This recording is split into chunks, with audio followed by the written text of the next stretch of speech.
Sampai aku tutup usia, kan ku jaga hatimu sampai aku tua. Walau keriput di pipimu terlihat, takkan goyahkan cintamu yang begitu kuat.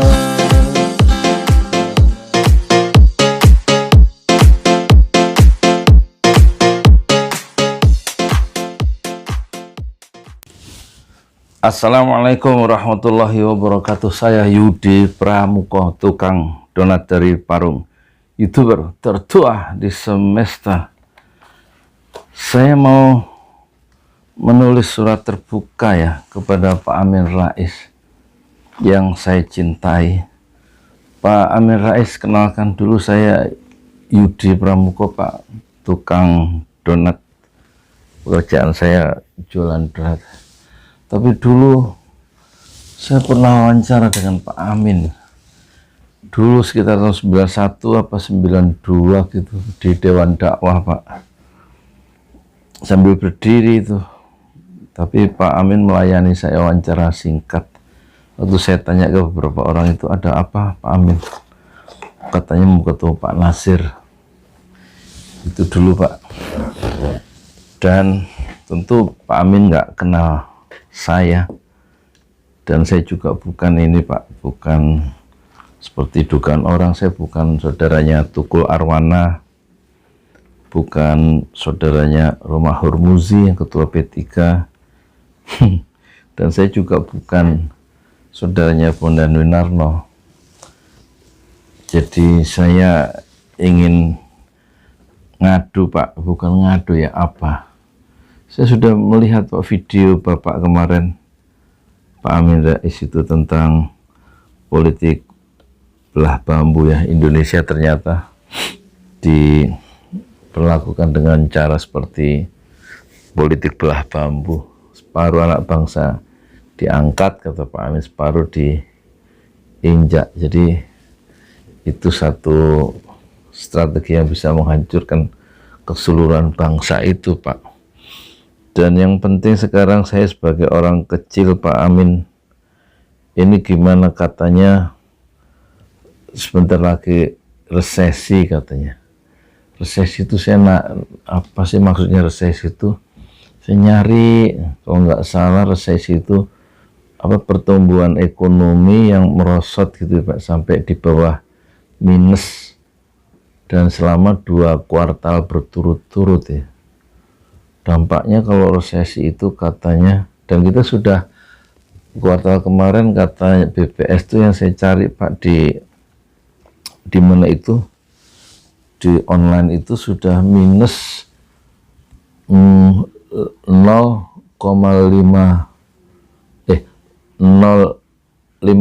minus 5%,32 atau 23 gitu ya. Sementara di kemarin saya baca juga itu Malaysia sudah minus 17% ya. Tetapi gini, Pak, ada pejabat yang bilang kita bisa nanti kuartal yang ketiga ini bisa tumbuh sekitar 5% atau 3% plus. Itu kan kadang-kadang kita itu kata teman-teman saya, ini gimana sih ngasih harapan-harapan palsu gitu loh, Pak Amin. Gimana saya sebagai rakyat itu, yang jelas kalau Pak Amin kan nggak akan kena resesi ya, orang menengah ke atas tuh yang ekonominya baik seperti Pak Amin ya. Apalagi Pak Amin punya sekolah itu kan, punya usaha pendidikan Budi Mulya itu, Budi Mulya, Pak ya. Jadi orang-orang menengah ke atas itu nggak kena resesi, yang kena itu pasti menengah ke bawah yang jutaan itu loh, Pak. Tapi ada pejabat yang bilang gini, meskipun resesi kita akan bisa ini, katanya Pak Amin, bisa apa, mengatasinya, kata pejabat. Saya baca juga di online, namanya pejabat itu, saya nggak sebut nama panjangnya, Pak, namanya LBB, Pak, LBB singkatannya. Ya Bapak tahu sendirinya, LBP, L-nya itu Luhut Pak, B-nya Binsar, B-nya Panjaitan ya. Jadi inisialnya LBP Pak.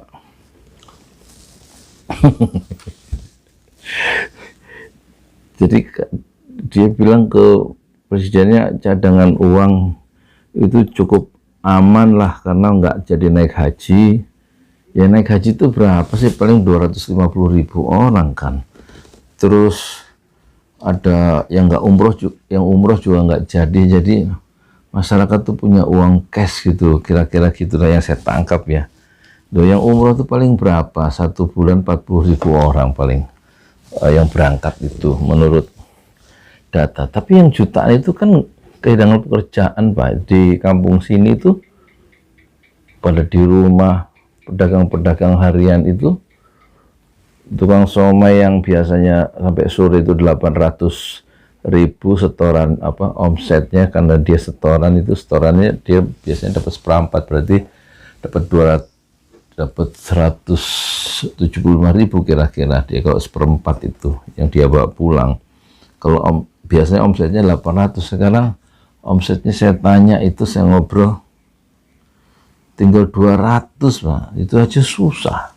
Berarti dia cuma 50.000 itu. 50.000 dapat apa untuk ngirim ke kampung? Ini kan. Jadi yang kena resesi itu kayak orang-orang seperti saya gitu Pak. Kalau Pak Amin kan enggak. Nah, maksud saya gini loh Pak. Gimana caranya itu rakyat menghadapi suatu situasi yang sulit, yang kata orang-orang resesi. Resesi yang udah resesi kan katanya Jerman, ada 6 itu, Korea Selatan, Amerika, Singapura, Malaysia. Tentu Malaysia kalau resesi sampai minus 17%, tentu akan terpengaruh lah Indonesia, karena banyak wisatawan dari Malaysia yang ke Indonesia tuh Pak. Jadi lapangan kerjaan juga akan banyak berkurang karena PHK besar-besaran, investasi juga kan nggak masuk tuh Pak kalau resesi itu. Apalagi kita sudah menderita lama nih, orang-orang kecil kayak saya ngarepin sembako nggak datang-datang. Sumber saya di Melbourne, yang di Australia tadi, orang yang datang ke rumah Pak, ya orang Tanah Abang tapi sudah kerja di mana itu, di Melbourne, Australia, anaknya 2. Waktu dia kemarin liburan udah sebulan di Indonesia. Begitu keluar sebulan yang lalu dari mana itu, dari Australia, langsung di lockdown. Tapi dia sempat keluar tuh, dia ngambil cuti tahunan sebulan. Minggu depan dia pulang.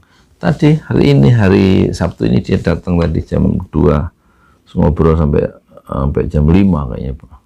Lalu saya tanya, gimana pemerintah di sana menghadapi pandemi corona? Dia dapat itu Pak, satu orang sebagai orang yang bekerja, kepala keluarga, dapat sebulan itu $3.000, sekitar 30 juta rupiah itu dapat dari pemerintah untuk ini bantuan corona itu gitu. Enak toh. Dan itu dapat terus selama pandemi ini. Jadi dijamin oleh pemerintahnya. Terus sumber saya di Singapura 2 hari yang lalu itu juga enak gitu Pak. Ya pemerintah Singapura itu melayani masyarakatnya 5 bulan, dia listriknya gratis. Terus selama 5 bulan itu setiap minggu dapat sembako Pak, beras, minyak, susu, terus makanan yang kayak Milo gitu dan lain-lain. Terus juga ditawari uang, cuman dia nggak mau tuh sumber saya yang di Singapura, karena malu, udah disiapin semua, masih minta uang. Tapi ditawari sama pemerintahnya, perlu uang berapa. Dan 5 bulan tiap minggu dapat sembako Pak. Singapura tuh. Tapi kalau di sini sembako di Bogor nih tempat saya parung, ya kemarin aja dapat sekali itu sebelum Lebaran, itu pun cuman untuk 12 kakak kalau nggak. Padahal di RT ini ada 120 kakak tuh Pak Amin. Apa nggak kasihan tuh orang-orang kecil itu? Apalagi nanti kalau kuartal berikutnya benar-benar minus, ya pasti minus lah. Nggak mungkin 5% plus gitu. Nggak masuk akal. Saya juga bisa ngitung, Pak, dari minus kok ke 5%. Orang 5 tahun berturut-turut kemarin aja 5% sebelum ada pandemi corona. Kok sekarang ada pandemi corona dari minus langsung ke plus di kuartal ketiga, kan orang masuk akal tuh, Pak. Gimana kita sayani rakyat ini ngomongnya atau bersikap apa kalau duit nggak punya? Kan harian, Pak, kerja enggak. Tukang ojek yang kemarin teman saya kesini itu sampai sore cuma 100, Pak. Biasanya 300 ya. Ini zaman-zaman sulit gini dia sampai 100 itu dari pagi sampai sore, itu belum dipotong bensin, belum dihitung makan, dia cuma bawa uang 55.000 kerja dari pagi sampai sore di jalan dalam deru campur debu. Jadi kepripun nih Pak Amin? Ya, kalau orang-orang kaya, pejabat-pejabat itu nggak mungkin kena resesi karena tabungannya banyak, punya dolar Singapura, punya tabungan, punya emas. Ya kayak Pak Sandiaga Uno, Pak Anies masuk kena resesi, punya duit banyak. Apalagi lurah di Jakarta. Gaji lurah di Jakarta itu take home pay-nya sekitar 26-27 juta sebulan ya. Ya mana kena resesi, apalagi khusus di Jakarta, karena saudara saya ada yang jadi RW dapat sembako tiap minggu rutin di Jakarta, tapi di sini di Parung nggak ada. Jakarta ya mah APBD-nya gede berapa triliun gitu, pantes makmur rakyatnya. Dapat apa itu Pak Amin? Dapat sembako rutin. Menurut saudara saya yang jadi RT apa RW gitu di Cililitan Jakarta Timur. Kalau di sini mana? Nggak ada. Kemarin kita inisiatif pribadi ya, Pesantren Jolali, dari dana lewat YouTube ke seluruh dunia. Kita hanya bisa ngasih 1 minggu kemarin waktu mulai PSBB itu selama 2 pekan aja, 9 pekan lah, bukan 2 pekan, 2 bulan 9 pekan dari April awal itu. 1 minggu kita ini Pak Amin, kita ngasih beras 100 KK per minggu, 1 KK 5 kilo, jadi 5 kali 100, 500 kilo, setengah ton itu kita distribusikan ke masyarakat atas nama Pesantren Ojolali. Dananya dari donatur-donatur. Terima kasih ya para donatur di seluruh dunia termasuk Indonesia ya, yang sudah transfer, dan kita belikan beras di Indogrosir di sini dekat Parung ke sana. Nah itu kita berikan ke masyarakat di RT ini aja 9 kali. Jadi 9 pekan, 9 kali setengah ton, jadi 4,5 ton. Nggak ada bantuan pemerintah tiap minggu, cuma sekali untuk orang-orang dengan data lama, ya orang miskin. Yang terdampak corona kan nggak hanya orang miskin, banyak orang tiba-tiba dari pagi sampai sore dia ada di rumah, itu suami istri yang tadinya kerja gitu kan. Ya ini sekedar ini Pak Amin, kalau bikin video itu yang agak tegas Pak. Kalau dulu resonansi Bapak yang di Republika saya perhatikan itu istilah apa dulu ya, suksesi 2 pintu. Sekarang nanti video-video Bapak moga-moga ada istilah itu Pak, suksesi 2 pintu. Suksesi 2 pintu. Ya matur nuwun sangat Pak, ini sudah jam 12 malam, ini hari malam minggu ya. Saya nggak tidur karena pengen ngobrol sama Pak Amin. Mohon ini Pak, rakyat ini harus gimana ini kalau uang cash itu nggak ada Pak. Ya saya di ATM banyak Pak di Parung, cuman isi ATM saya nggak ada. Mohon maaf lahir batin ya Pak, bercanda.